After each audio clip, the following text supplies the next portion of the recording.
and despair and such, and hope, and ultimately hope, And I love to speak these things now as an actor. I think that a lot of actors, they just worry so much about working that they're not too careful of the work that they do. If you're not saying something, if it's then what do you want to do it for? Just for your ego. Right. That doesn't feed the inner spirit. Yeah. Is that why you enjoy doing indie films over mainstream? I think so. In that, I tell you, I started doing indie films because I got a lot of actors friends, and they kind of shun indie films, and maybe they work once a year, and I think, well, so you're working 2 weeks out of the year. You got 50 weeks where you're what? What are you doing? Right. So I mean, it's not that I don't shun indie films, but independent films. There's especially with the advent of digital. Right. That can be done so much more inexpensively. That like I said when I first started talking to you, Pam, I love the work, and sometimes indie films you can say something that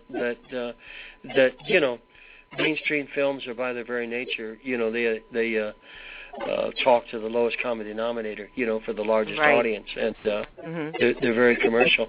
Yeah, but quite frankly, there's films that I did, independent films, was it's not a bad thing. I mean, I did it to pay my bills, just to make a living. I don't think there's anything wrong with that, but no, absolutely not at all. But money really isn't so much an object with me now. I do it for the content more than the money, Yeah. And as long as you keep doing what you love and you're having fun doing it and it pays some of the bills, why not? Yeah. I mean, I couldn't. By gosh, I was thinking the other day. I was talking to my wife, and I said, if at 18, if I looked at myself at my age today, and I would have said, I'll take it in a heartbeat. To my goodness, I mean, to me, I mean, I just to make my living as an actor. I mean, raised as a factory worker where, I'm not making widgets, I'm just making a living by talking, I think that's absolutely amazing. I think that I'm so incredibly privileged, so incredibly blessed to live the life that I do. Like I said, my father was a factory worker. He worked in the National Cash Register Company, retired after 44 years. And there were 10 children of us that lived, 9 sons. And, all of us graduated from high school. Most of us went into the service, and most of us right after the service went right into the factory. But thank God, none of us stayed there. We went on to be teachers and actors and things. But I was raised where you made a living by the sweat of your brow, and you paid as you go, and so to my father to think that he had children that could make a living like this, I mean, he could never dream it, so. Oh, sure. And you had such a huge family. I mean, thankfully, each and every one of them, has been successful in no matter what they've done. And just by graduating from high school, that says a lot right there. Yeah. I mean, back in the day, we're talking, because I'm the youngest of the kids, and and I'm an old man now. Well, not old, no. old enough. That, but most of these, most of my siblings, came of age in the 50s, so that was a totally different world then. Yeah. Oh, most definitely. Most definitely. I mean, it's such a different world from when I was born and when my children were born. I mean, I can remember going outside and my mom, saying, come back when the street lights come on, and we didn't have cell phones to check in or anything, and we'd go off our way, and we'd come back when the street lights came on and never think twice about it. You can't do that these days anymore. And that's sad. And we can imagine. I mean, even with my children, not to keep an eye out on them, or if they're at the playground and not being with them. I couldn't imagine not being with them. Exactly. So, what a difference. I don't know what changed. I don't know. I don't either. Too much progress. Maybe. Too much progress, you say, David? Too much progress.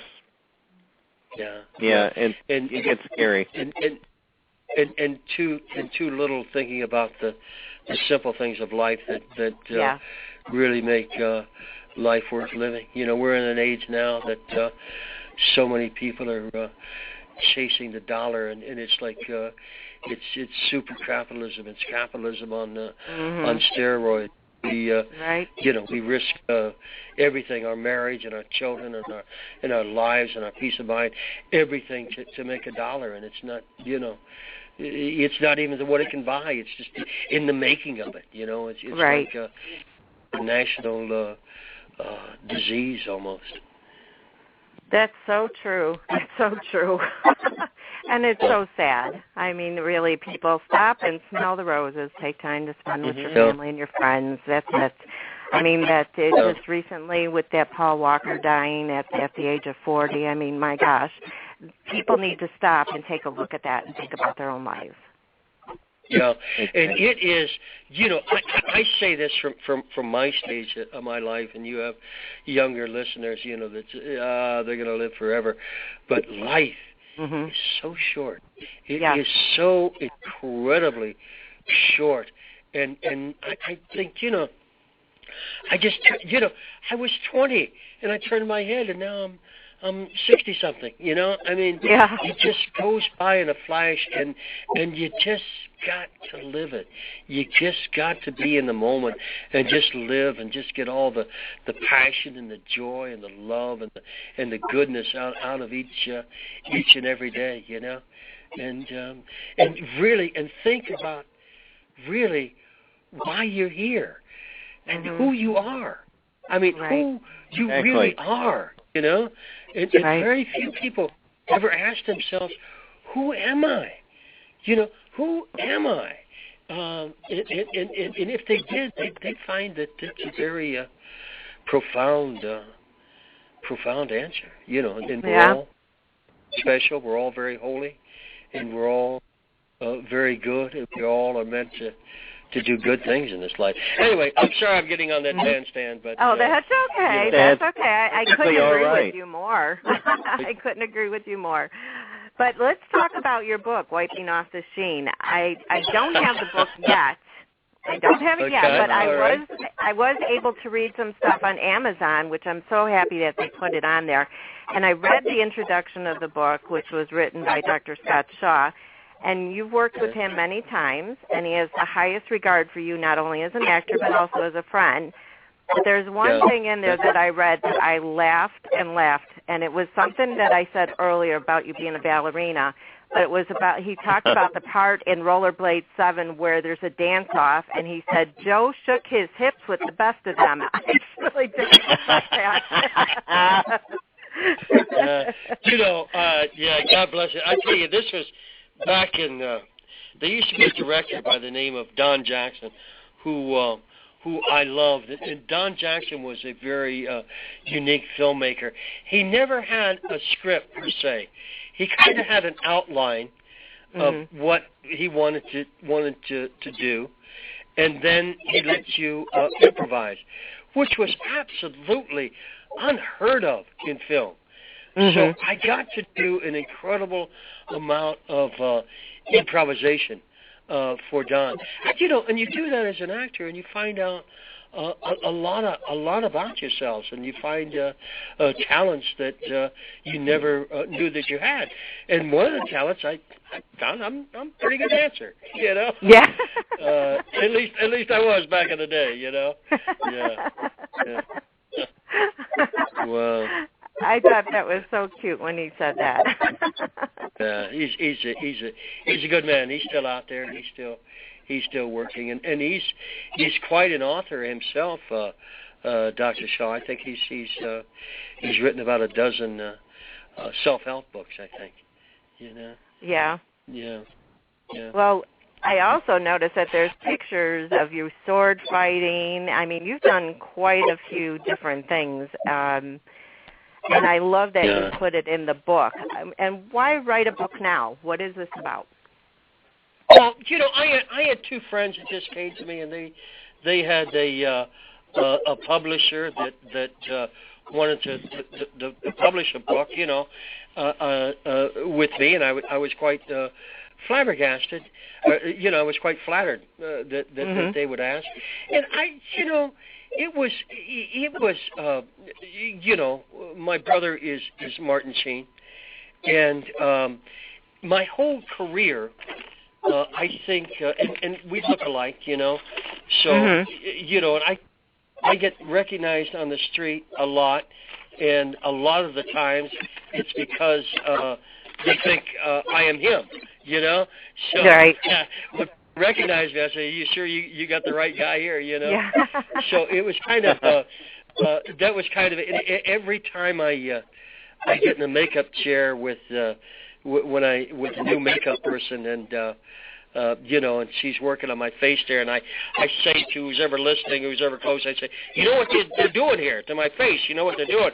They're wiping off the sheen." Oh. You know, so that's a corny joke that I've been telling for over 35 years. You know, but it's kind of because you know my brother, you know, he's a legitimate star. Right. I am a legitimate working actor. Right. So it's like, you know, to get out from under that shadow. That isn't something that you just do it and it's done. It's something that I find myself that I have to do every day because, you know, the public in general wants to pigeonhole you as you are Martin-sheen's brother. Of course, I'm very proud of him, but I'm Joe Estevez. And you're yourself. Right. Yeah, and I have my body of work, and so the book this is pretty much who I am, in my opinions, and my opinions about my family and my nephews and my brother and myself. And if you do get the book, Pam, in the back of the book. Oh, thank you, and I appreciate it. In the back of the book, there's a true story, and it's called "And Baby Makes Three," and it's about this 3-day gig that I was doing in Hong Kong. I don't want to tell you the story, but if you get the book, read the story.